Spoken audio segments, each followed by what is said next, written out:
En el aire de Radio Uruguay, inventamos entre todos la máquina de pensar. Acompáñenos en un viaje a través de los universos que vibran dentro de los libros. Bienvenidos al corazón de las palabras, la máquina de pensar.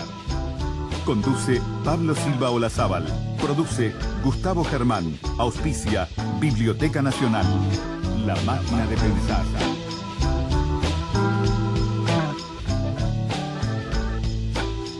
Amigos, ¿cómo están? Bienvenidos a Radio Uruguay, bienvenidos a La Máquina de Pensar. ¿Cómo andan? Espero que anden bien.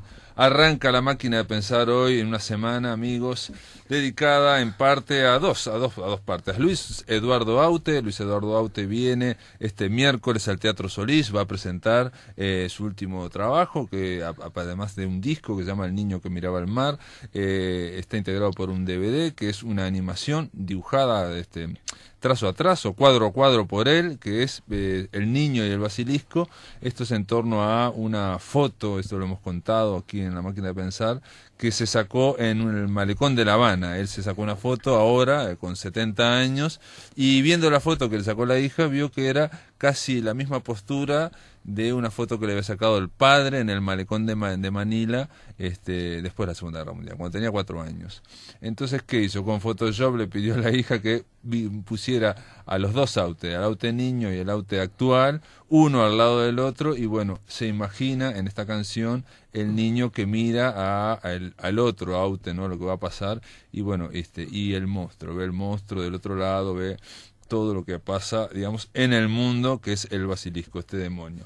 Bueno, Luis Eduardo Aute va a estar este miércoles en el Teatro Solís, es una oportunidad única. Me han dicho, porque yo no lo he visto, lo voy a ver este miércoles, que en el propio espectáculo se proyecta este mediometraje llamado El niño y el basilisco. Y por otro lado, amigos, esta semana vamos a dedicarla a la pandilla sueca. La pandilla sueca es un nombre que le puso Eber Abimorad, un poeta que vive allá en Suecia, y de alguna forma me hizo ver, tenía razón, de que en los últimos premios anuales de literatura del MEC, en 2014, los principales premios, por lo menos el primer premio en narrativa édita y el primer premio en poesía édita y el segundo premio en poesía édita, fueron para 3 escritores uruguayos que viven en Suecia, o en el caso de Sergio Altezor, que vivió mucho tiempo en Suecia.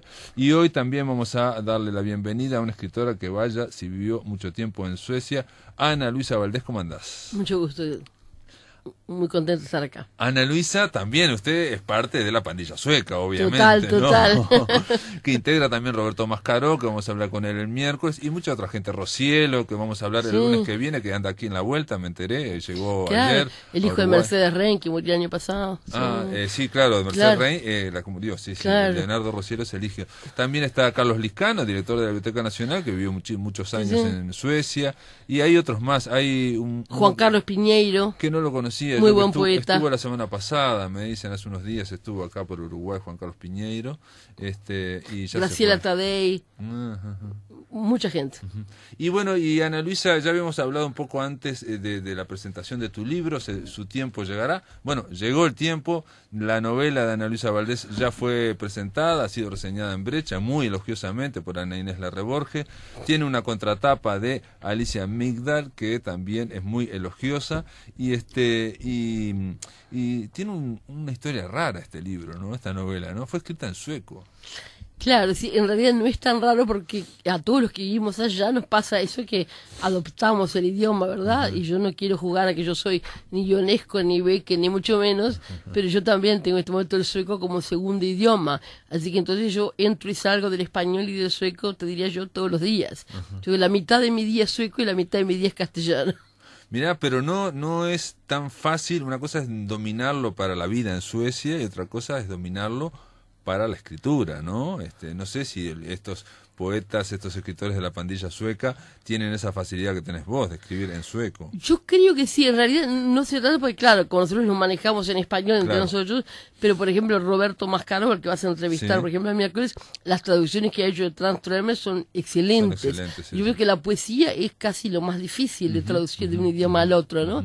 Y en el caso de él está clarísimamente que él maneja los dos idiomas. ¿Pero él escribe poesía en sueco también? Yo creo que sí, digo, alguna, ha publicado en algunos periódicos y eso, pero yo no sé si él se traduce a sí mismo o si hace dos versiones del mismo libro. En el caso mío, por ejemplo, yo lo escribí en sueco y después me traduje a mí misma, lo que me costó mucho trabajo, con ayuda justamente de Alicia Migdal, porque Alicia es muy rápida para tipear y cuando faltaba una palabra también me ayudaba, me la daba, porque en algunos momentos a mí me faltaban los conceptos, ¿verdad?, en castellano.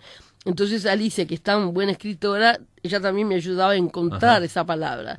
Así que fue una especie de recreación, no de traducción solo, ¿no? O una, ¿cómo es que se llamaba la transtraducción? ¿Cómo es que le llamaban esto? Bueno, transcreación. Exactamente. Transcreación. Los poetas concretistas brasileños decían que transcreaban, al traducir, creaban. Exactamente. Pero en tu caso, Ana Luisa, este libro vos lo tradujiste ahora, ¿no? Junto con Alicia en estos últimos tiempos. Sí. ¿Pero cuándo lo escribiste? Lo escribí, salió publicado en el 2009, hace 5 años, en Suecia. Pero yo siempre digo que ese libro se escribió durante 30 años, porque en realidad, digo, ese libro empezó a escribirse en mi mente cuando llegué a Suecia. Pero eso es lo que yo digo en el prólogo del libro, ¿no? Yo necesitaba distancia, ¿no? Y, por ejemplo, hablando con Birgitta Trotze, que fue una miembro de la Academia Sueca, bueno, del premio Nobel, entonces ella me decía, sí, te pasa lo mismo que a Kertész, el escritor húngaro, Imre Kertész, porque él salió de Auschwitz cuando era muy joven, 15, 16 años, o sobrevivió a Auschwitz, pero nunca pudo escribir hasta que tuvo 45 años sobre Auschwitz, porque él necesitó también la distancia del tiempo para poder verse quién era, ¿verdad? Sin sufrir. Y a mí me pasó lo mismo. Durante 30 y pico de años yo tuve, ¿verdad?, ese libro adentro de mí. Era como una especie de cosa que yo tenía atrás. Yo publiqué muchos libros en el medio de ficción, pero ninguno hablaba de la cárcel. La cárcel y la dictadura y toda esa parte casi documental de nuestro país la había como llevado a esa parte de la memoria en donde las tenés lejos. Y cuando llegué a Palestina, fue ahí que el libro en realidad surgió. Porque los palestinos me preguntaban, ¿y qué hace una latinoamericana en Suecia? Yo, bueno, yo estoy en el exilio, estuve en la cárcel. Sí, entonces, yo también estuve en la cárcel. Yo también estuve en la cárcel. Cada uno de los palestinos encontraba, de 20, 15 habían estado en la cárcel. Sí. Y ahí me di cuenta que la cárcel era el gran denominador común, ¿verdad?, entre nosotros. Ya no preguntás, ¿en qué barrio vivías? ¿Éramos vecinos? ¿Íbamos al mismo colegio? ¿Estuvimos en la misma cárcel? Claro. Y decime, Ana Luisa, ¿y cuándo llegaste a Suecia? Para un poco contextualizar toda esta historia tuya, porque obviamente su tiempo llegará, no lo hemos dicho, pero me trata más que nada ese trayecto, ¿no? Ese trayecto, ese periplo, esos 4 años que estuviste presa. Pero ¿cómo fue? Entraste muy joven, con 19 años a la cárcel, digamos, ¿cuándo llegaste a Suecia? ¿Cómo le Llegó en 78 justamente a Suecia, es decir, muy rápidamente después de la cárcel, rápido, porque justamente es en medio de la dictadura, ¿no? Y después me quedé, en Suecia, porque en el 85, cuando había democracia acá, yo no sentía que este país estaba igual pronto, yo sentía que acá estaban los sistemas militares y todo eso todavía como sin tocar, ¿no? Tutelada, digamos, esa democracia tutelada. Claro, ¿no? Lo que aún hoy, ¿no? Seguimos teniendo la impunidad, seguimos teniendo coroneles y generales por ahí el otro día. Que se jubilan. Exacto, que se jubilan. No, que se le paga la jubilación. Ahí va, el otro día el escracho a Barnex, por ejemplo. Te quiero decir, este país sigue teniendo esa especie de dicotomía, ¿verdad? En donde vos nunca sabés, ¿verdad? A mí me ha pasado de cruzarme por la calle con torturadores y cruzarme con la calle con gente que ha estado cuidándose en Punta Rieles y que han sido horribles. Yo eso escribo en el libro, ¿no? Una vez en una heladería, en una cola, una mujer, y yo no sabía quién era, yo le empiezo a tratar de poner caras y decir, era una vecina, compañía de colegio. Al final le puse un uniforme verde y era una de las peores realmente soldados que habían tenido que ver con nosotros. Inmediatamente la miré, ella me miró, reconocimos también quién era la otra, y nos fuimos cada una por su lado sin comprar un helado, ¿no? Quiero decir, este país es tan chico que compartimos este espacio público, ¿no? Así que en el 78, o sea, digamos, caíste en el 74... En 72. En el 72. Yo soy caída de las caídas de antes del golpe, ¿no? 72. Y en el 78 te vas para Suecia. Claro, exactamente. Así digo que hubo muy poco tiempo en el medio, yo salí en libertad vigilada, ¿viste? Y después fueron a buscar de nuevo, y ahí me avisaron y me pude ir de nuevo. Yo sí no tenía riesgo de ir de nuevo, quedar en la cárcel de nuevo. Claro. Y cosa que ocurrió también, ¿no? Totalmente. Gente que no se fue. A mucha gente. Sí, claro. Mucha gente pensó que no iba a pasar. Claro. Y a mí por suerte nos avisaron de que estaba por pasar eso y me refugié en Buenos Aires y Naciones Unidas me llevó para Suecia inmediatamente. ¿Y volviste de Suecia cuándo, más o menos? Ahora hace 3 años. Hace 3 años. Exactamente, sí, exactamente cuándo, porque vine el cumpleaños de mi hermana como regalo de cumpleaños. Hace 3 años, el 4 de octubre, volví. Así que igual te has adaptado muy bien en estos 3 años, ¿no? Ese es otro libro, ¿no? Material. Bueno, porque he trabajado mucho. Te encontré en el Centro Cultural de España con un curso de gastronomía, nada menos, ¿no? Claro. Internacional, aparte. Total. ¿no? Es que yo en Suecia, claro, cuando llegué tan joven, hice la universidad, que yo acá no la había hecho nunca, me recibí de antropóloga, trabajé bastante con el tema de comida, hice un pechacucha acá sobre la comida cruel, he hecho un montón de cosas. Para compensar tantos años de ausencia, ¿verdad? Pues tenés que multiplicarte. Hay que tener mucha actividad. Bueno, su tiempo llegará, lo dice Ana Inés Larreborge, que está muy escrito con mucha concisión y con ella dice que hay una especie de alegría en tu prosa, en tu narrativa. Y yo la comparto, digamos, más allá del tema, que el tema es oscuro, digamos, ¿no? Digo, todo lo que es, aparte un mundo que no por haberlo visto o haberlo leído no te deja impresionar cada vez que uno lo lee, ¿no? El tema de la cárcel, el tema de como decías vos, de las guardias, el tema de la tortura, ¿no? Los interrogatorios, en fin, toda esa historia que es muy dura, ¿no? Es muy dura, sobre todo en alguien tan joven, ¿no? Sin embargo, hay toda una alegría, ¿no? Hay una narración que es una alegría, digamos, ¿no? Claro, que tiene que ver con la supervivencia. Un vitalismo ahí. Claro, y tiene que ver, por ejemplo, yo hablaba en la presentación del libro, que ahí fue en el Centro Cultural de España, de Julio Fusík, ¿no? Este hombre checoslovaco que era resistente al nazismo, que era miembro del Partido Comunista Checo, y que lo fusilaron en el 41, o antes, en el 39, cuando Hitler entra a Checoslovaquia, cuando la invaden, y este hombre está 15 días en la cárcel, y consigue contrabandear para afuera unas notitas en una página, en papel de cigarrillos que se hacía en aquel tiempo, y se convierte en un libro que se llama Reportaje al pie del patíbulo. Y ese libro lo leímos nosotros de contrabando, y en ese libro este hombre le dice a su mujer, dice, me van a matar, dice, y te van a dar mi cuerpo, dice, enterrame, dice, abajo de un árbol, dice, y pone una piedra arriba en donde diga, dice, aquí yace Julio Fusík, dice, él nació, vivió, dice, y murió por la alegría, que jamás la tristeza sea relacionada con su nombre. Y a mí eso me pareció siempre maravilloso. Yo solo leí cuando tenía 19 años y sigue siendo así como mi meta, ¿no? Es decir, que todo lo que uno hace lo tiene que hacer por la alegría, ¿verdad? Se ve ese vitalismo, esa energía se ve en todo el libro, y yo me quedé pensando, porque vos decís, también me lo has dicho ya la otra vez, que necesitaste décadas, 30 años, 35 años para escribir este libro, pero también en el libro no solamente están tus recuerdos, sino que está todo lo que leíste en estos 35 años también. No, porque claro, sin digamos caer en la erudición, cada capítulo tiene que ver con, así como estás mencionando, con libros, con escritores, con Agamben, con Víctor Frank, vas mencionando un montón y vas dando títulos incluso de libros que contextualizan esta historia que te pasó a vos en otros saberes, en otras escrituras de Europa, ¿no? Claro, aparte, sobre todo que en realidad yo siempre digo que este pedacito de historia es parte de una historia colectiva, por ejemplo, ¿no?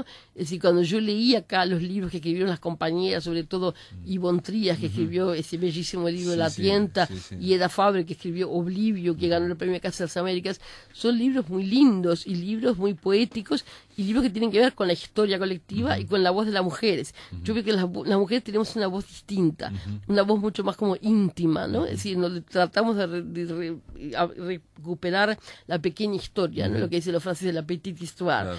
Entonces, tenemos una cosa de anécdotas que me parece que es mucho más clara que en la literatura de los hombres. Yo he leído también las cosas escritas por los compañeros hombres que pasaron por las mismas cárceles y ellos relatan distinto, ¿no? Es decir, yo nunca he sentido que el relato de los hombres y el relato de las mujeres sean iguales. A pesar que pasamos por la misma situación, lo vivimos distinto, ¿no? No, pero hay situaciones un poco distintas. Vos lo mencionás ahí que, por ejemplo, y no todo el mundo lo sabe, no todo el mundo sabe que la cárcel, digamos, para los hombres, para los varones, tenía libros y tenía música, ¿no? Y hay una gran biblioteca que por lo menos quedó el archivo de la biblioteca, digamos, ¿cómo se llama? Los tarjeteros quedó, exactamente, ¿no? Y sin embargo ustedes no les dejaban tener libros. Es algo sorprendente cómo en la misma dictadura, en una cárcel de hombres, podían tener una gran biblioteca y las mujeres no. Claro, las compañías que estuvieron en los últimos años del penal, porque yo me fui del penal igual antes, dice que volvieron los libros al penal, pero nunca de la misma forma en que en libertad. Pero por ejemplo, en la época mía, por ejemplo, quemaron directamente los libros y yo me acuerdo que yo fui la bibliotecaria de la cárcel en un tiempo y después de mí fue Lucía Topolansky.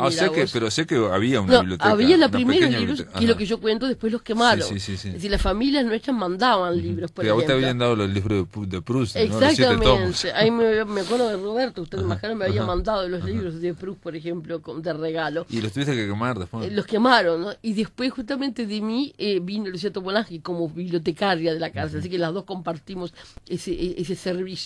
Y en un momento, cuando vino el golpe en el 73 y en junio, se endureció todo y el comandante de Punta Arenas en ese momento, que se llamaba Albornoz, dijo que estábamos demasiado bien, que era como un hotel y que teníamos que sentir lo duro de la cárcel, y hizo devolver a las casas la mayoría de los libros y una parte importante se quemaron, ¿no? Así que esa parte última entonces fue muy grave, porque nosotros que éramos gente muy literaria, que empezamos a contarnos los libros unos a las otras. Sí, como Fahrenheit 451, ¿no? Exactamente. Y ahí entonces cada uno de nosotros que tenía memoria recordaba un libro y se lo contaba a otros y otros se contaban a vos, y ahí se empezó a recrear la literatura oral muy linda, ¿no? Sorprendente la historia. Totalmente. Sí, me hizo acordar a Fahrenheit 451, aquel libro de Ray Bradbury.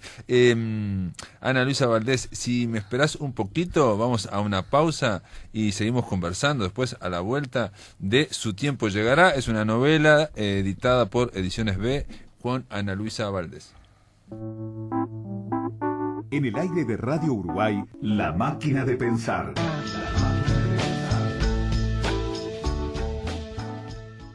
Amigos, continuamos aquí en La Máquina de Pensar. Estamos conversando con Ana Luisa Valdés. Ella es autora de Su tiempo llegará, editado por Ediciones B. Es una novela que narra todas las experiencias, la peripecia personal de vos, Ana Luisa, en la cárcel, y todo lo que pasaste. Entre otras cosas, hay momentos muy valientes, como por ejemplo cuando vos mencionás que hablaste en un interrogatorio y que hiciste una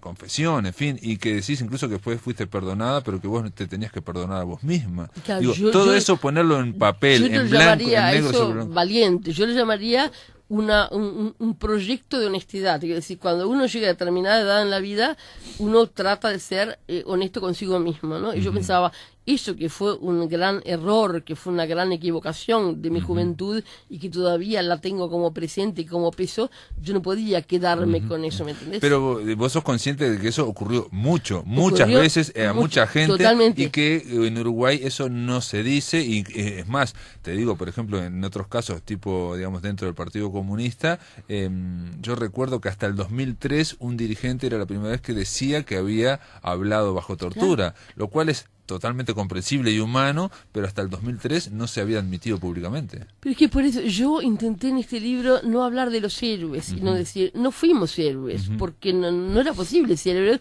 porque no hay héroes, los héroes están en los altares, sí. No hay santos. Entonces hubieron muchas equivocaciones y yo asumo mi parte y mis equivocaciones y mis errores, porque si no, no podría como enfrentar, la vida, no podría haber escrito este libro si no hubiera hecho eso. Es parte de esta actitud vitalista que yo claro. de seguir hacia adelante y de encarar.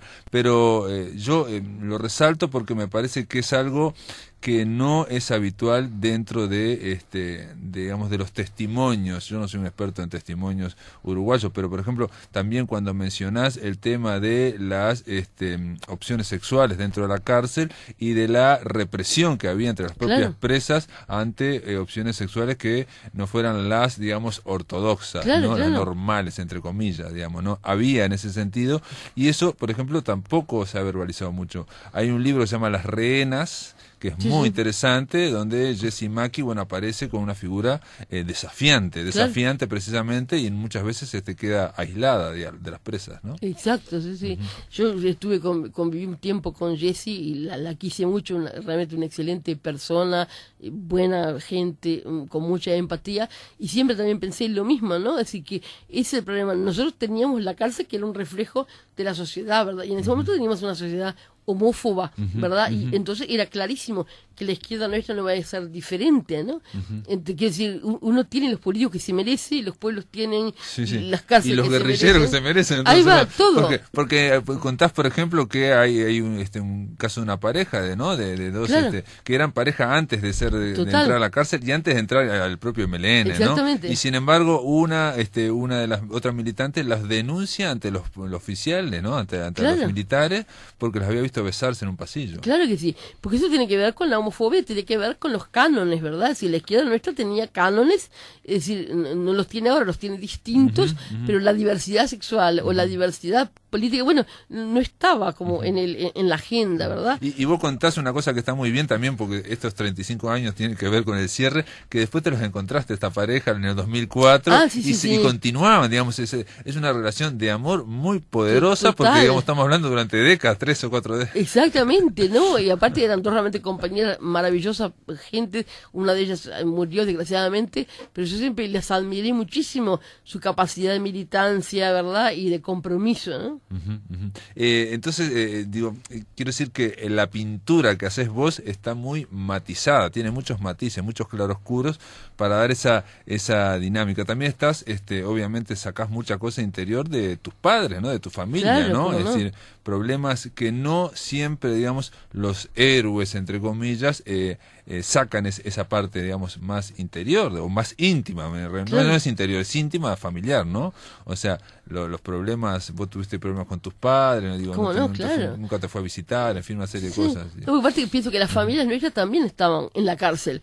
Por ejemplo, el otro día me encontré con una cantidad de primos míos y le decía, ¿se acuerdan cuando iban a ver? Sí, teníamos 10, 11 años y íbamos a ver y caminábamos 2 kilómetros del camino a Punta Rieles, y eran chiquines chiquitos y los llevaban a vernos y estabas con un uniforme gris.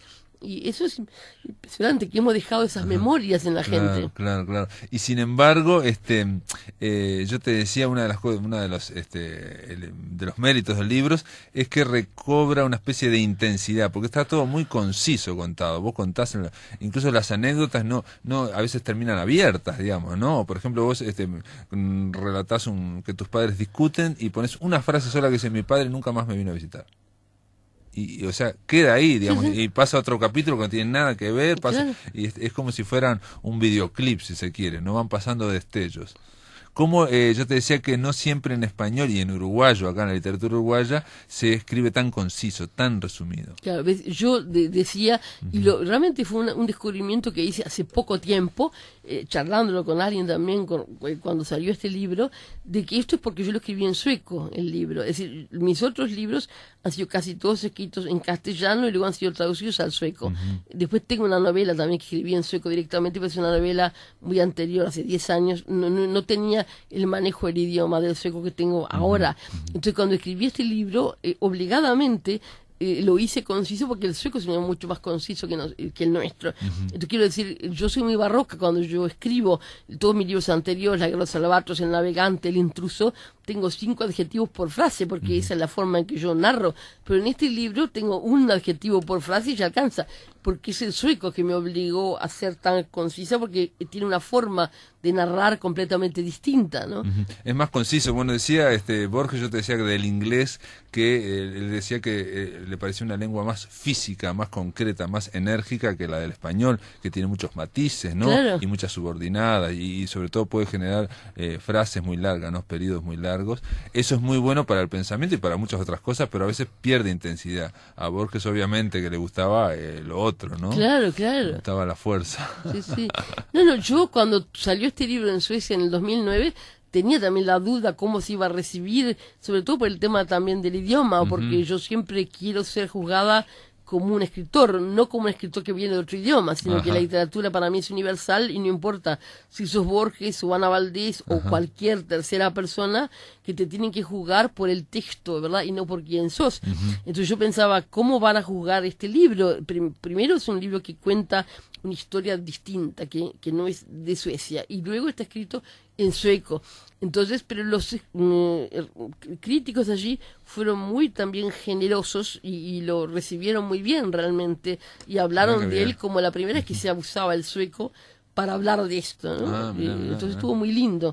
La recepción sueca de este libro fue excelente realmente, ¿no? Vos mencionás el tema también de que la expresión, el lenguaje, no siempre puede dar cuenta de todas estas peripecias, ¿no? Hablas de Víctor Frank también, ¿no? Claro. Es un desafío para el lenguaje tratar de recrear cosas que fueron muy duras, ¿no? Claro, y aparte sobre todo había una parte mía didáctica, ¿verdad? Porque yo estaba explicando, por ejemplo, cosas para un lector que no sabía que era el Uruguay. Claro. Entonces es muy divertido porque en un momento cuando yo estaba haciendo el libro con Alicia Migdal, yo digo, bueno, porque Maracaná, y me dice Alicia, no, acá no tenéis por qué explicar lo que es el maracanazo, porque yo en Suezo había intentado explicarse, bueno, que en 1950 cuando el Uruguay ganó tal y tal, entonces me decía Alicia, no, eso sacarlo del libro porque acá no hace falta ponerlo. Entonces es muy divertido porque cada libro está adecuado a la realidad en donde se lo lee, ¿verdad? No, en el libro también lo crea no solo la escritora, sino lo crea el destinatario, ¿no? Exactamente. Obviamente. Ana Luisa, para terminar un poco la charla,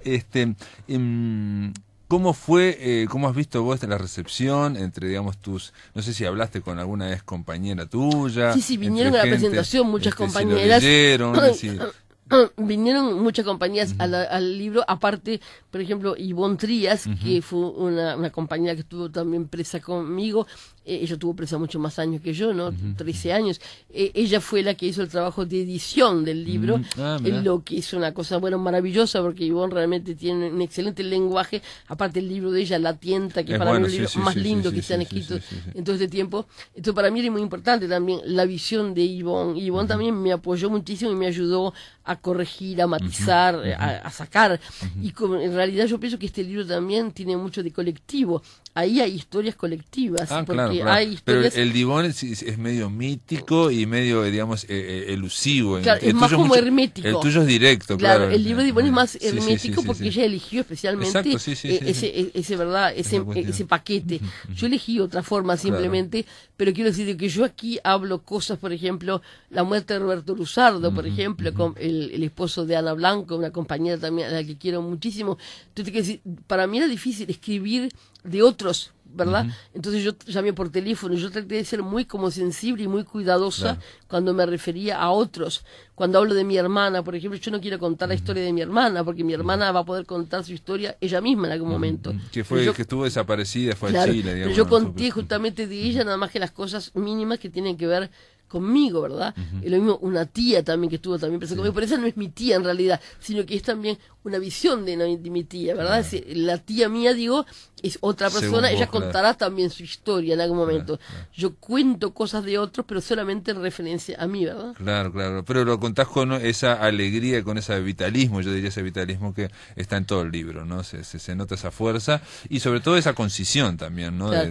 No es un libro triste y no es un libro realmente que a uno lo haga como llorar, sino que es al revés, ¿no? Me decían unos amigos, tu libro, dice, nos llena de alegría, y eso para mí es realmente una recepción maravillosa, ¿no?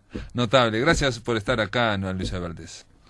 Muy bien, ahora vamos a darle la bienvenida, una breve e intensa bienvenida a Roberto Aprato. ¿Cómo andás, Roberto Aprato? Pero ¿cómo estás tú, Pablo? Muy bien, por suerte. Por si fuera poco, es el libro que va a presentar mañana Roberto Aprato, es una novela, creo que es la cuarta novela, ¿no? No, como novela es la sexta, es la cuarta en la línea autobiográfica. Correcto, la cuarta en la línea autobiográfica que es íntima, se hizo de noche, 18 Yaguarón y por si fuera poco. Como si fuera poco, que se... Como si fuera poco. Sí. Mañana lo vamos a presentar con Roberto, esto va a ser mañana a las 20 horas en el Café de Soras, Juan Polié, 1500, esquina Ana Monterroso. Yo puse acá que es una novela autobiográfica que gira en torno a la relación conflictiva entre la vida y la literatura, entre los hechos y las palabras. Pero muy bien, exacto, va por ese lado. Va por ese lado, tal vez de manera más intensa que en otras partes de la autobiografía, ¿no? Está más jugada eso, a tratar de ver cómo se puede convertir en literatura la vida, ¿no? Porque estamos hablando de tu vida, tu autobiografía, digamos, de alguna forma, pero de una forma, yo pensé también de decir una especie de novela reflexiva, en el sentido que se reflexiona y la novela intenta reflejar la vida. Pero perfecto, y bueno, claro, eso yo no lo puedo evitar, ¿no? O sea, es mi estilo, es mi manera de incluso de escribir poesía. Yo yo que sé, creo que se mezclan un poco la narrativa y la poesía acá también, ¿no? Y el ensayo, porque yo estoy pensando en muchas cosas, hablo de cine dentro de la novela, hablo de lecturas, de literatura, de música, reflexiono hablas sobre un montón de cosas, ¿no? De música también hablas, ¿no? Y de música, claro, de lo que acompaña a la soledad de un determinado periodo de vida, y cómo me las tuve que arreglar solo, y bueno, después ya trato de recuperar ese periodo de vida mediante la escritura. De todas formas, yo pensaba, pensando en las 4 anteriores, es una escritura sobre la vida, es una escritura reflexiva sobre la vida y sobre el lenguaje. Se está reflexionando continuamente entre lo que es la vida y lo que es el lenguaje, que es limitado para, digamos, reflejar esa vida. Pero una cosa importante hay que decir, es la historia de la vida, ¿no? Pero siempre en grandes crisis. Sí. Cómo superar, en determinado momento yo lo digo en la novela, cómo superar esa sensación de estar viviendo una mala novela. Una mala novela en el sentido de que son todos grandes momentos. Sí, no, y que son todos dramáticos. No hay pausas, hay hay pausas, ¿no? Como una mucho... especie de película de esas que pasan cosas permanentemente, que matan a uno, corren al otro, ¿entendés? Y bueno, yo fui protagonista de una vida así, ¿no? Sí, yo pensaba en Se hizo de noche, un gran drama que sería la dictadura, y para determinada gente que la vivió en carne propia, muy dura, ¿no? En Íntima, bueno, está todo el tema de tu padre y todo el tema de la relación conflictiva y de la muerte de tu padre, ¿no? Claro, y en claro.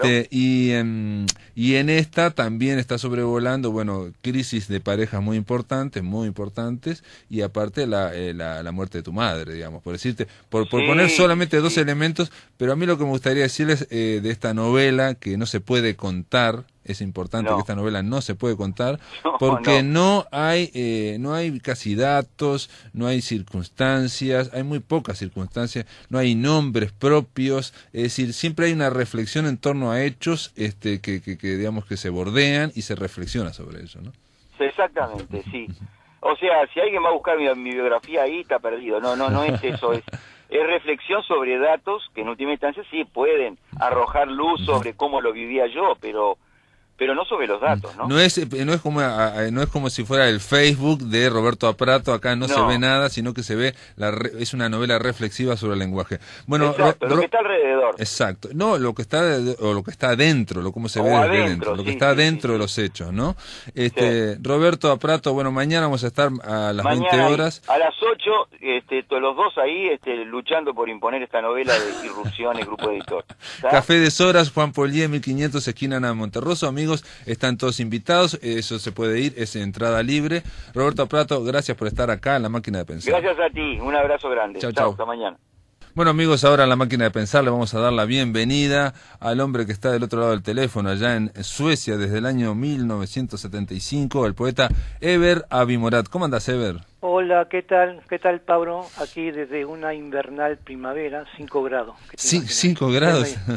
Pleno invierno, sí. ¿Dónde es que estás? ¿En qué ciudad estás? En Gotemburgo. En Gotemburgo. Avimorat, te llamamos desde acá, desde Montevideo, para decirte felicitaciones, ganaste el 2º premio de los premios anuales de literatura del MEC en poesía édita por aquel libro Mekong, que pasaste por acá, por La Máquina de Pensar, editado por Aedas. Esto fue editado en el 2012, o sea que es, según el jurado, el 2º mejor libro editado de poesía en aquel año. Una editorial que no conozco otros libros, Aedas, no sé... sí, tiene 7, 8 libros, ¿no? Sí. Daniel Morena. Daniel Moreno, claro. Que también es poeta, ¿verdad? Daniel Morena, sí, claro, Aedas, ese es no ubicaba. Eber, obviamente me sugeriste, y te tomamos rápidamente la sugerencia, me dijiste, Pablo, ¿por qué no hablan de la pandilla sueca? O sea, estos escritores uruguayos, y ahí me hiciste ver, que yo no me había dado cuenta, que en estos premios anuales de literatura del MEC hubo varios escritores uruguayos que viven en Suecia o que vivieron mucho en Suecia, como el caso de Sergio Altesor, ¿no? ¿Qué es la pandilla sueca? Y el primer premio también de édito. De narrativa édita, que es La Loba Rubia, que vive en Malmo, allá en Vive en Malmo, al sur de Suecia, exactamente. Que es Malmo. Mira, Pablo, hace 2 años, antes de viajar, hablé con Juan Carlos Piñeiro y Ciancio, ¿no? De hacer algo en conjunto de los poetas sueco-uruguayos, ¿verdad? Ujú. Y me conecté con algunos de ellos, con Ana Luisa, Ujú. con Liscano, Con Mascaró, capaz, ¿no? Roberto con Mascaró. no, este Mascaró estaba en Suecia, ¿no? Ujú, O sea, la idea mía era hacer algo en Montevideo, ¿no? Ah, claro. A la llegada a Montevideo. Correcto, correcto. Ujú, ujú. Y entonces elegimos el lugar más adecuado, que era el bar, ¿cómo se llama? El bar ese que está en... un barcito que está al costado de la diaria. De la diaria el Tacende, ¿no? No, jueves de poesía tiene. Ah, ahí, sí, ¿no? sí, en la ronda, sí, sí, allá abajo. La ronda, En la exacto, ronda, exacto. sí, sí, en la ronda. Exacto, en la ronda. Ujú. Pero luego te surgieron algunos problemas, ¿no? Como Liscano estaba en Francia, Ujú. Ana Luisa estaba en Brasil, el Pepe Veneno Ujú. estaba en Estocolmo, que falleció, ¿verdad? Hace poco falleció, sí, sí. Hace poco. Entonces estábamos presentes solamente Juan Carlos Piñeiro, yo, y fuimos hasta ahí, ¿verdad? Y leímos poemas de otros poetas que no estaban presentes. Ah, o sea, en la Entonces, ronda ahí leyeron, surgió- pues, sí, sí, sí, sí, en la ronda hicieron Eso fue hace 2 años, Ujú. eso fue hace 2 años. Correcto, sí. Entonces ese es el inicio de la pandilla sueca, se puede decir, ¿no? Ujú. Pero hay un antecedente que quizás, no sé si conoces, un libro, una antología, salía en el año 1992, se llama 8 antologías personales, poesía uruguaya en Suecia. ¿Lo tenés? No, no, no, ¿y quién lo hizo? Editado por Vintén, Ah, no lo conozco. en el 92. Y aquí los poetas que representamos somos Altersor, José da Cruz, que ahora vive en Brasil. Sí, en Brasil vive allá en el medio del Mato Grosso, no sé por dónde vive. Sí, hay algo de En eso. medio de la selva, sí, sí, sí. En sí. medio de la selva, sí, en el norte de Brasil, exactamente. Ujú. Mascaró, Luisa Valdés, Rocielo y Liscano y Altesor, ¿no? Éramos 8, ¿no?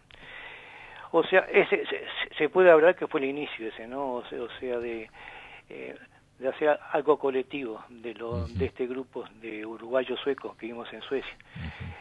Pero vos sabés de que yo contabilicé 20, ¿te imaginas? Ujú. 22 poetas uruguayos que han editado en Suecia. Es sorprendente, pero aparte muchos son muy productivos, ¿no? Porque en el caso tuyo, bueno, en tu caso tenés hasta heterónimo, tenés otros poetas que escriban por vos prácticamente, pero en el caso de Roberto Mascaró tiene una trayectoria muy importante, bueno, Ana Luisa Valdés, o sea, tienen muchos libros, han sido muy productivos. Sí.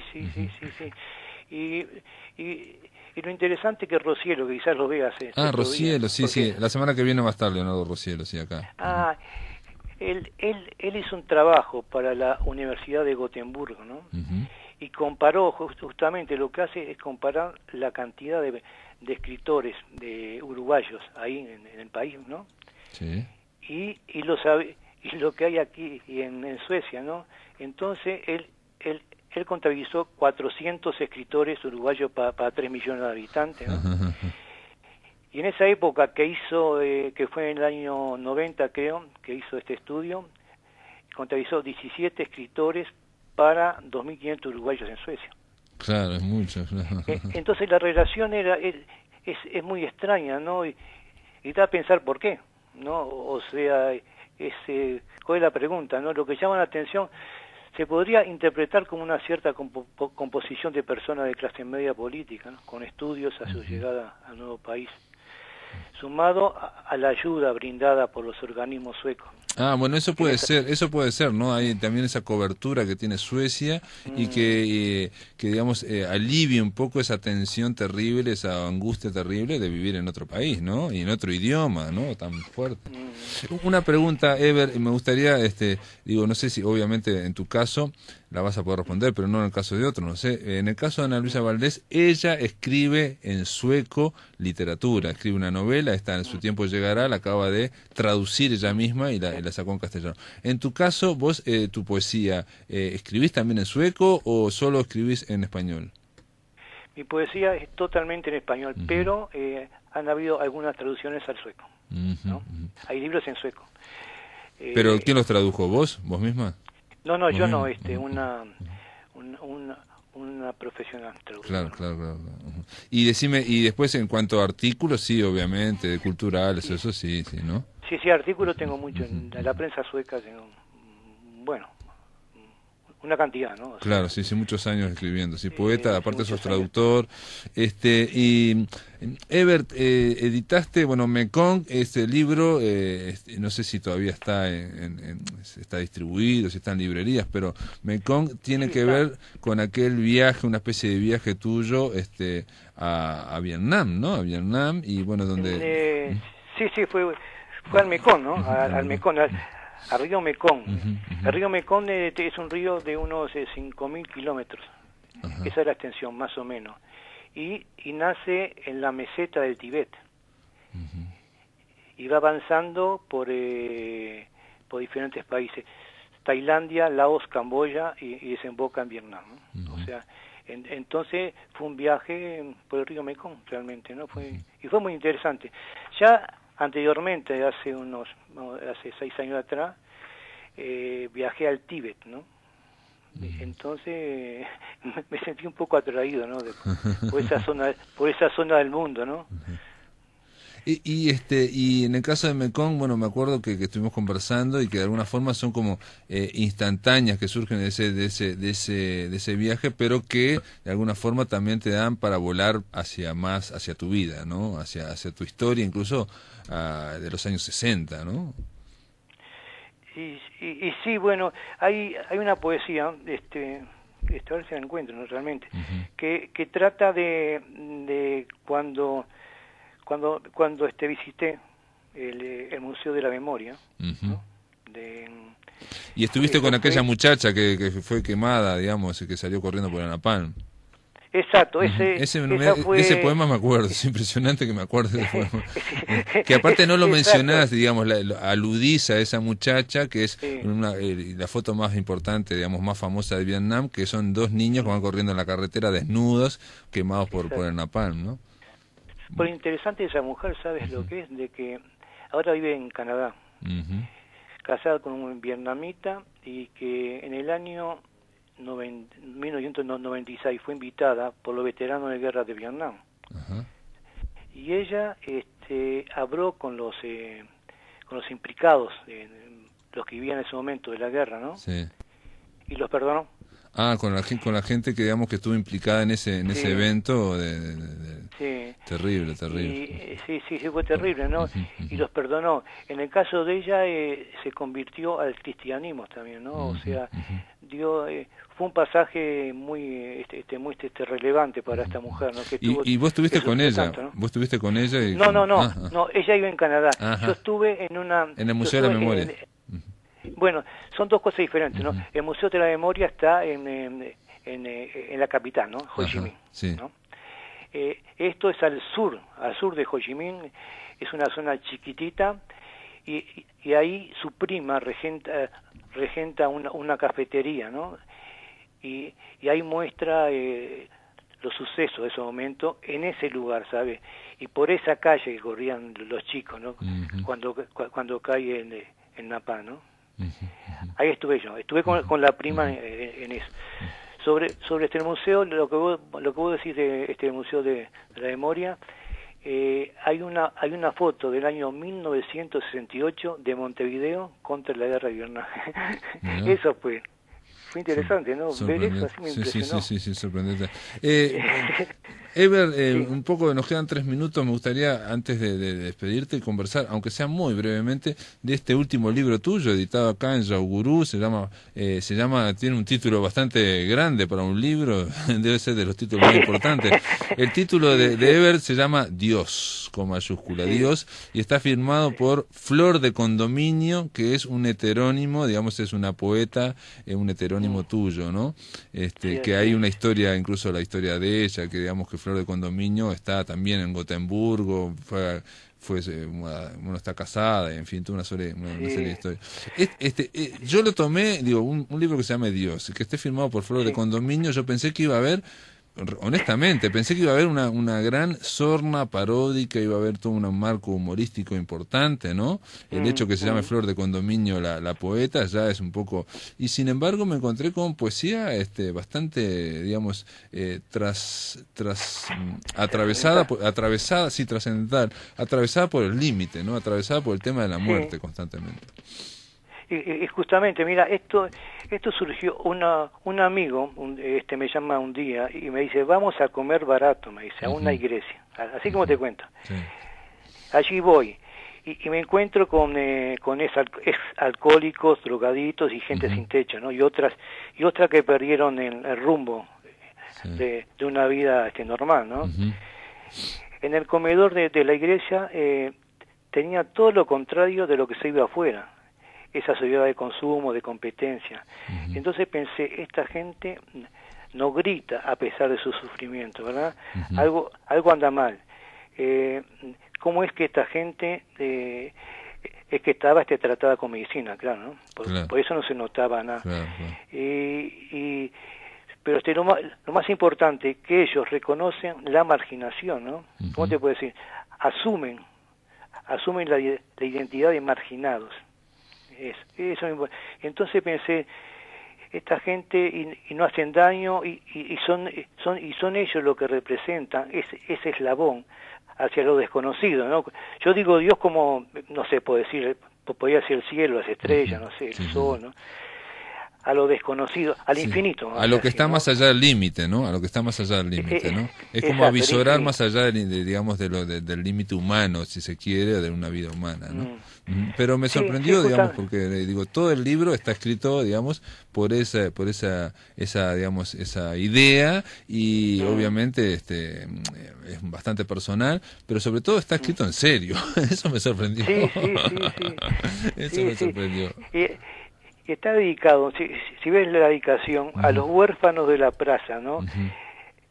Entendiendo por plaza el fórum donde se reúne toda la gente, ¿no? Claro, son los huérfanos en el sentido de escépticos, sin expectativa, ¿no? Algo de eso, ¿no? O yo los entendí como los caídos del sistema también, ¿no? Los que están por fuera de la plaza, claro, ¿no? A eso voy justamente. Huérfanos, sí. Entonces, exacto, esta gente son un eslabón hacia el infinito, ¿no? Hacia lo desconocido, y estaban ahí frente a mí. Y fui otras veces, atención, y fui otras veces y pensé, acá voy a escribir un libro sobre esto. Y no me costó mucho, no me costó mucho, no me costó mucho. Bueno, Eber Abimorad, te mandamos un saludo, gracias por estar acá en La Máquina de Pensar. Vamos a seguir esta semana siguiendo tu consejo, a la pandilla sueca. Vamos a estar el miércoles vamos a llamar a Roberto Mascaró, a Suecia. Vamos después a estar con Sergio Altesor, con La Loba Rubia. Y el miércoles como una cuestión ahí, digamos, como la cereza de la torta. Ya vamos después a estar con Sergio Altesor, con La Loba Rubia, y el miércoles como una cuestión ahí, digamos, como la cereza de la torta, vamos a poner a Maca, Gustavo Wojciechowski, que es un hombre que vive aquí, ¿no? Pero leyendo un poema largo que dura 15 minutos, que se llama nada más y ni nada menos que Patria, donde él cierra las cuentas con su patria, y la verdad que es un poema que yo le pedí, digo, vamos a grabarlo todo, es 15 minutos, pero vale la pena escucharlo. Eber Abimorad, gracias por estar acá en La Máquina de Pensar, che. Muchas gracias a ustedes y saludos a los oyentes.